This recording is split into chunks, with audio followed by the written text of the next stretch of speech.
Yeah. Ah. Jesus, you're my everything, yeah.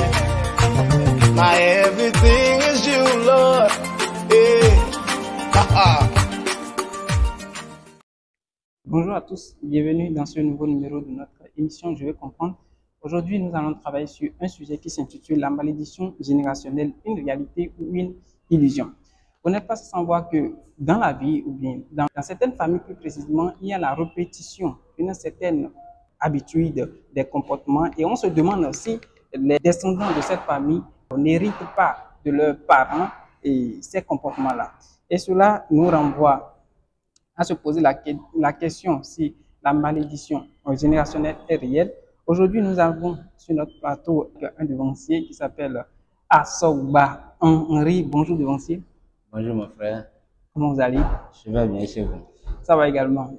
Ici, on va vous demander si vous êtes prêt pour démarrer l'émission avec nous avant qu'on entre dans le vif du sujet. Il n'y a pas de sujet, je suis prêt. Monsieur.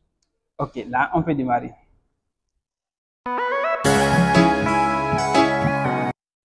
À nouveau, bonjour et bienvenue dans ce nouveau numéro de notre émission. Comme je le disais à l'entame de notre émission, aujourd'hui, nous travailler sur le sujet qui s'intitule « La malédiction générationnelle est-elle réelle ou c'est juste une question d'imagination ?» Et je m'en vais directement vous demander, avant de commencer, de vous présenter à nos chers internautes. Bonjour mes chers téléspectateurs, je m'appelle Henri Assoba. Je suis étudiant sur le campus. J'ai eu la licence en linguistique et je suis à l'Institut Confucius présentement encore maintenant. Je suis l'invité qui va développer le sujet qui porte sur la malédiction.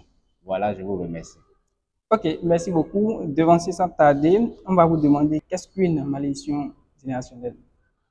Une malédiction générationnelle, telle que ça s'entend, générationnelle, ça veut dire que c'est un comportement ou une habitude que l'on constate d'une génération à une autre au sein d'une famille ou bien dans une communauté. Cette habitude dont on constate a de traits vraiment négatifs, donc ça ne donne pas d'impression d'apprécier positivement. En un mot, c'est ce que je peux dire. On ressent cela de génération en génération, d'un fils à un autre fils. Donc voilà ce que je peux répondre par rapport à cette question. Ok, merci beaucoup. Mais est-ce que les malédictions générationnelles existent vraiment? Oui, les malédictions générationnelles existent. Qu'est-ce qui prouve Comment on peut identifier ça? On peut identifier cela par certains caractères, par certains faits. Je vais vous donner un simple exemple. Il y a des familles et d'un père à un autre, d'un enfant à un autre, on constate que les enfants, peut-être quand ils vont à l'école, ils ne réussissent pas. Ou bien on constate parfois qu'il y a certains, dans certaines familles, on constate qu'ils ne prospèrent pas. Ou bien à un âge donné, on constate seulement leur mort prématurée. On se pose la question de demander qu'est-ce qui est la cause de ces morts, ou bien qu'est-ce qui est la cause de cet échec qu'on observe à chaque fois. Donc, il y a quelque chose qui cache là. Et on peut faire recours directement à une malédiction et on peut dire que cette famille porte nécessairement une malédiction. Voilà. Ben, devancier, ça peut être une tendance de paresse via chaque individu de la famille. Est-ce que c'est véritablement une question de malédiction? Est-ce que c'est pas par paresse que les gens ne réussissent pas ou bien... Je vous comprends parfaitement. En partie, vous avez raison. Mais ce que je vous dis, vérifie. Et ce que je dis, dans une famille, tout le monde ne peut pas être paresseux. Et si on laisse côté d'échec, et qu'est-ce qui justifie peut-être les morts prématurées qu'on observe? La paresse peut amener à ce qu'on constate de façon répétitive des morts dans une famille. Non. Ou bien vous allez constater que dans la famille, les enfants, c'est-à-dire les filles de cette famille, quand elles vont au mariage, quelques années après, elles reviennent à la maison. Et personne ne cherche à savoir ce qui est la base de ça. Est-ce que c'est parce qu'elles ont manqué d'éducation, pouvant rester sur le toit d'un homme? C'est une grosse interrogation. Donc voilà, ce sont des malédictions, je peux vous le prouver par ces mots. Effectivement, vous avez raison de dire que Ça peut s'agir d'une question de malédiction, un simple fait qu'on va prendre à la légère. Parce que si nous constatons bien, dans certaines familles, nous remarquons que il y a des attardés intellectuels, par exemple, et dans une grande famille, quand nous prenons une grande famille, dans certaines familles, il y a une seule personne qui réussit. Et cette personne-là, il réussit très bien, hein, mais à la fin de sa vie, il retourne peut-être à la case de départ. Il revient encore comme les autres. Peut-être on peut aussi prendre l'exemple d'une autre famille où les gens se sont mariés, mais au fil du temps, les enfants encore reviennent à la maison. C'est des sujets qui étonnent vraiment et nous devons aussi penser à comment résoudre ce genre de sujet. Et c'est la raison de notre émission de ce jour. Mais devancier, qu'est-ce qui engendre ces malédictions-là à l'endroit des descendants? Merci bien. Ces malédictions dont nous constatons, nous n'allons pas être figés, dire que c'est à cause de ça là, et principalement que cela arrive. Mais on peut illustrer par des faits. Vous voyez, peut-être une famille ou bien un père biologique qui s'est en accaparé un terrain qui ne l'appartient pas. Vous voyez, et peut-être l'autre était innocent, mais comme il n'avait pas de force, pas des forces telles que nous faisons aujourd'hui maintenant, si on a un procès avec quelqu'un, on voit qu'on a de l'argent, c'est qu'on fait tout possible pour détourner l'autre. On s'en accapare de ce qui ne nous appartient pas. Celui à dont on a fait ça, il ne va pas croiser les bras. Même s'il n'a pas la force pouvant revendiquer quelque chose, il peut parler. Et sa parole peut être sacrée. Peut-être vous l'avez pris cela et il a dit, de génération en génération, vos enfants ne vivront pas en paix sur cette terre. Je ne sais pas si vous comprenez. Et ça là qu'il a dit, juste, Dieu peut exaucer. Ça peut être déjà un blocage pour des enfants qui vont naître demain. Vous voyez, excusez-moi de prendre cet exemple peut-être qui ne va pas trop vous intéresser. Dans la Bible, il y a un type qu'on appelle Géaz. Vous voyez, et il y a un prophète, Élie, qui avait fait un bien à un roi. On l'appelle Allemand. Maintenant, après la satisfaction, le roi voulait lui rendre, comment on appelle, des objets d'art, des trucs, mais il y a refusé.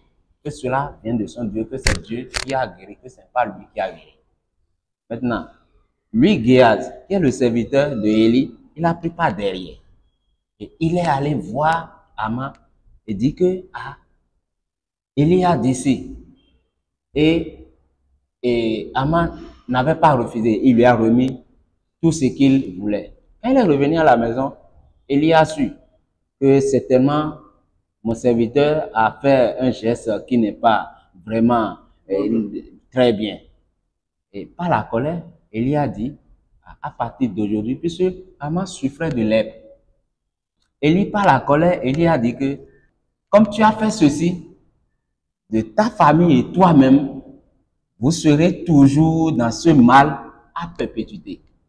Vous voyez peut-être, ça va peut faire que les enfants qui seront nés dans les années à venir vont garder ce mal. On ne peut prendre pas tous les médecins et ne pas avoir de satisfaction. Donc, il y a beaucoup de choses qui se passent de nos jours. Et que nous, on commet ces actes, mais on ne s'en rend compte pas de ce que ça va donner demain. Je vous donne encore un exemple. C'est un enfant qui a énervé son papa. Et le papa étant en colère, le papa disait, quand tu m'as fait ça, ton fils ne te fera pas. Vous suivez? Mais avant que son fils ne lui fasse, avant qu'on ne lui fasse, il faut qu'il y ait aussi un enfant d'abord, avant que cet enfant ne lui fasse ça, non? Mais cela a fait que, le jeune homme en question, lorsqu'il a grandi, il a tout fait, mais il n'a pas trouvé d'enfant. Vous voyez un peu? S'il ne trouve pas d'enfant, est-ce que l'enfant là va l'insulter ou bien l'enfant va lui marquer quelque chose de négatif? Donc, cela est dû au simple fait que nous commettons certains actes qui énervent ou bien qui est vraiment, je ne sais pas comment dire, qui n'est pas agréable aux yeux de Dieu. Et que Dieu même là, s'il croise ses bras comme ça et que soit intéressé, celui à qui on a fait ça, il suffit qu'il prononce une parole, ça peut être un frein pour des gens à naître dans cette famille. Voilà ce que je peux dire. Donc, juste une parole peut causer la malédiction Oui, oui, effectivement. pour les descendants. Oui, pour des descendants futurs. Une seule parole et un seul fait que l'on a fait de façon négative peut entraîner cela sur des descendants de Mais génération en génération. pourquoi pas sur la personne elle-même et sur ses enfants et les petits-fils? Voilà, je vous comprends. Normalement, c'est celui qui a commis ce acte-là Qui devait doit subir subir, et comment on appelle, les conséquences les inconvénients. et ça s'arrête là. Bon, c'est la loi de la nature. Et on dit tout ce que tu fais, te fait. Et non seulement ça te fait, ça doit suivre aussi des traces. Je ne sais pas si vous comprenez. Donc, ça vient de Dieu même, ce n'est pas de la volonté de l'homme. Voilà. Ok, merci beaucoup. Je vous en Merci. prie. Et votre exemple, ça m'intéresse beaucoup. Vous avez parlé de Géasi tout à l'heure.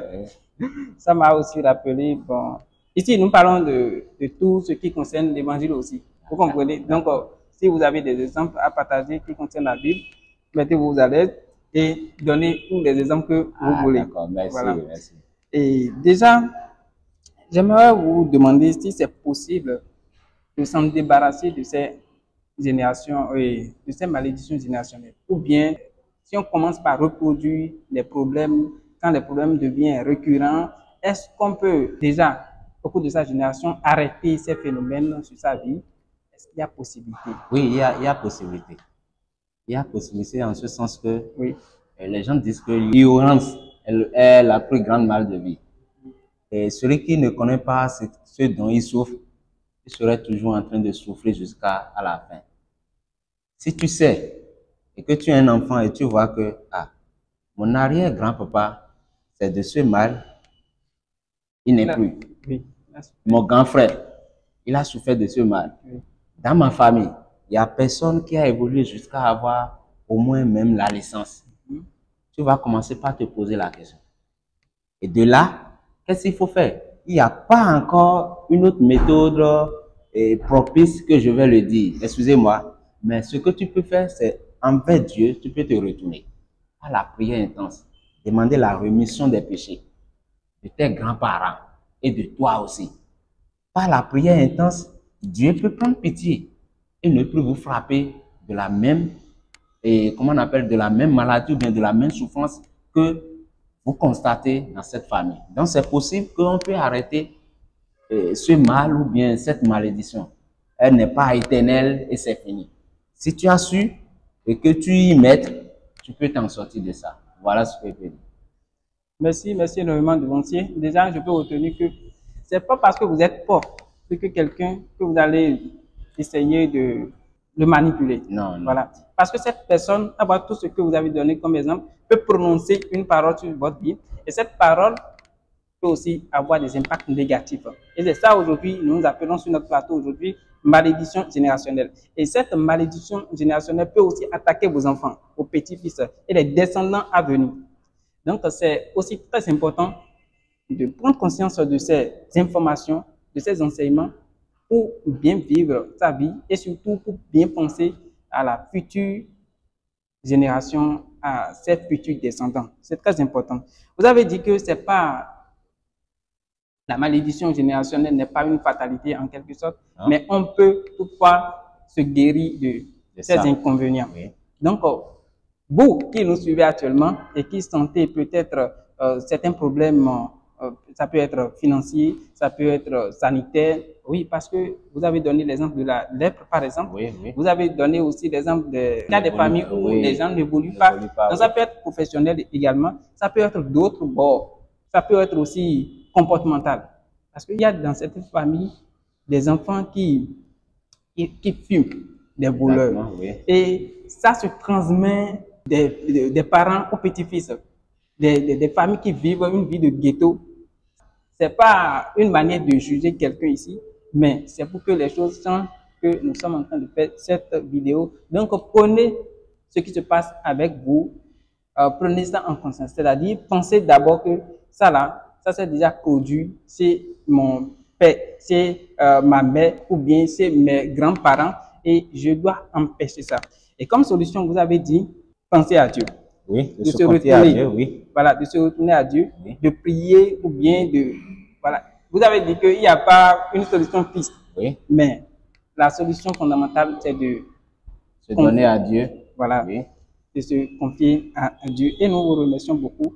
Mais j'oubliais, la question que je vais vous poser actuellement, c'est de savoir si, de nos jours, au XXIe siècle, la malédiction générationnelle se perpétue. Parce qu'on a lu dans la Bible aussi que il y a un passage qui disait les parents ont mangé de raisin et les dents des enfants se sont agacés, quelque chose du genre.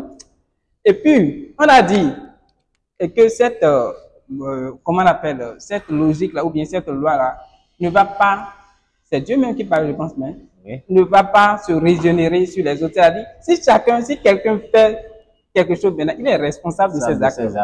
Bon, qu'est-ce que vous pensez par rapport à, à cette expression? Merci, c'est Moïse. Mhm. C'est Moïse qui parlait aux enfants d'Israël que la malédiction des pères ne vont pas affecter les générations à venir. Mais il a mis une condition. Quelle est la condition? La condition est que s'ils se confient désormais maintenant que eux ils connaissent déjà Dieu, chacun serait responsable de l'acte qu'il a posé. Puisque l'enfant qui vient de naître, d'abord il y a un roi David qui dit, lui il reconnaît, il dit, je suis né dans le péché, on m'a conçu dans ma mère, a eu ma grossesse dans le péché, je suis conçu encore dans le péché. Ça veut dire que depuis dans le ventre de sa mère, il était déjà un pécheur.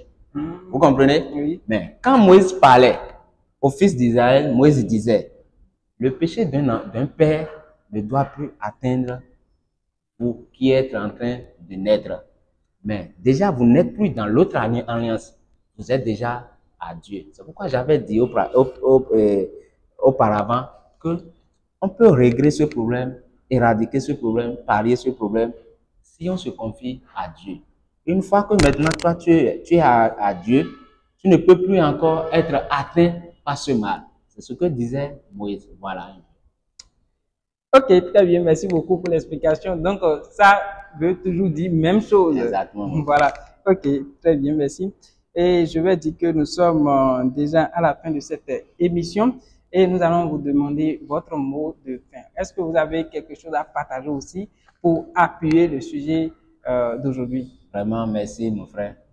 Et ce sujet de malédiction, beaucoup parmi nous ignorent beaucoup de choses. Il y a beaucoup de choses qui se passent dans nos vies, dans notre famille, et que nous-mêmes, nous ne nous rendons pas compte. On rejette les torts sur Dieu. Que Dieu, tu es où, tu es ci, tu es ça. Tant que tu ne connais pas le mal dont tu souffres, tu seras en train de végéter toujours dans le mal. Ce qu'il faut faire désormais, ce que je conseille aux amis, aux parents, aux chers parents, c'est d'abord éviter à faire du mal à nos proches. Ne forçons ce qui ne nous appartient pas. Et il faut que notre vie soit une vie de sainteté. Ce qui ne nous appartient pas, ne disons pas que comme nous, on a de force plus que telle personne, on peut exercer de force pour l'avoir. Et quand nous essayons de respecter cela, essayons aussi de jeter coup d'œil, de voir le comportement de nos enfants, le comportement de nos parents, de voir ce qui se passe au sein de dans notre famille. Et là, on va commencer par se prier, de demander à Dieu, pardonne-nous, fais ci, fais ça. Puisque le péché, c'est le péché qui est le grand blocage de tout ce que nous voyons de nos jours. Dieu, lui, il est en haut et il est encore sur la terre. Il nous voit, il voit tout. Il ne croise pas les bras juste pour dire, je les observe.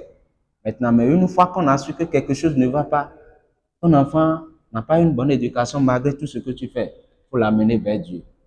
Prie Dieu. Demande à Dieu de le restaurer.